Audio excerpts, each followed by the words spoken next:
આવજો અહીંયા બપોર વચ્ચે. આ ચોલો 10 નું રિઝલ્ટ છે ને તે માર લાલી ને જોવાનું છે. અમને બધાને તો ખબર જ છે કે ફેલ જ થવાની છે. એનું છે ને પરીક્ષા હતી ને તોય એ તને ખબર છે કે તારું પેપર કોણ જોવાના છે એમ? એ તો ઈ સાહેબ ને એમ કહી દે કે માર મમ્મી તમને કિલો પાપડ મફત દે ને વેફરે બનાવી દે મફતમાં. આ તને પાસ કરી દે. બાકી પાસ થવાની શક્યતા બહુ ઓછી છે બટા આપડી હો.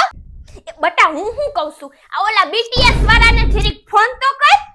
આ પેપર હતું તારે 10મા નું તે નકરું આપણે બીટીએસ જ જોયું છે. ઈ બીટીએસ હું બોલે ઈ કઈ ખબર તો પડતી નથી. ચતર પતર એવું જ કરતા હોય. કા તો ઈ બીટીએસ વાળાને બોલાય ને કા પછી બોલાય તારક મહેતા વાળાને.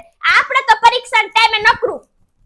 ભગવાન અમને ખબર જ છે કે અમારી છોકરી ફેલ જ થવાની છે, પણ આમ જો કઈ ખેને માવતર સમજીને હામું જોજો. આ હોલ ટિકિટ અહીંયા રાખીએ, કદાચ તમે આમાં સુધારા વધારા કરી દયો તો આ હે ને અમારી છોકરી પાસ થઈ જાય ને તો મંગળવારે હું લાપસી બનાવીશ અને આના પપ્પા હે ને આ માથું નીચે ને પગ ઉપર એમ ઊંધે કાંધ મંદિરે આવશે. આ બસ અમે ઊંધે કાંધ આવશું, પણ તમે અમારું ઊંધું નો વાર્તા હો ને આને ખાલી પાસ કરી દેજો.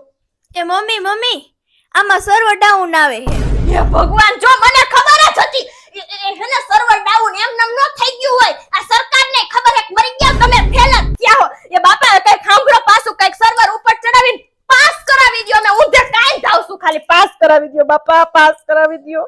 એ માયા છે ને હે, અમારે તો અહીંયા સર્વર ડાઉન આવ્યું તો અહીંયા તો ફેલ થઈ.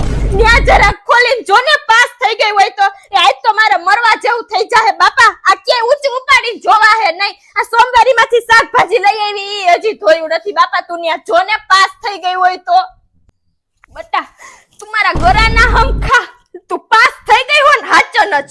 હા મમ્મી હું પાસ થઈ ગયો પણ ટકા નથી આવ્યા. હે મુઆ બટા એવા ટકા મુઆ ન જોતા આપણે ટકા. તું ખાલી પાસ થઈ ગઈ ને એમાં હંજોય આવી ગયું. તમ તારે તારો મારો તાર બાપનો આપણે એવા 5% ઘરમાં હે. જરૂર પડશે તો અકોલાવાળા કાઈ કામના નથી. એનાય ટકા બધાયના લાઈનમાં મૂકી દઉં. હાય વર્ષા કાકીના ઘરે મલક મહેમાન આવ્યા હે. ઈ હંધાઈનાય ટકા લાઈનમાં મૂકી દઉં. આખું જસા પર ઊભું રાખી દઉં. હંધાઈના ટકા ગણી લે. બસ ખાલી પાસ થઈ ગઈ હો ને તું. હા મમ્મી પાસ થઈ ગઈ હું. હા બસ હાલો હવે હું લાપસી બનાવી નાખું.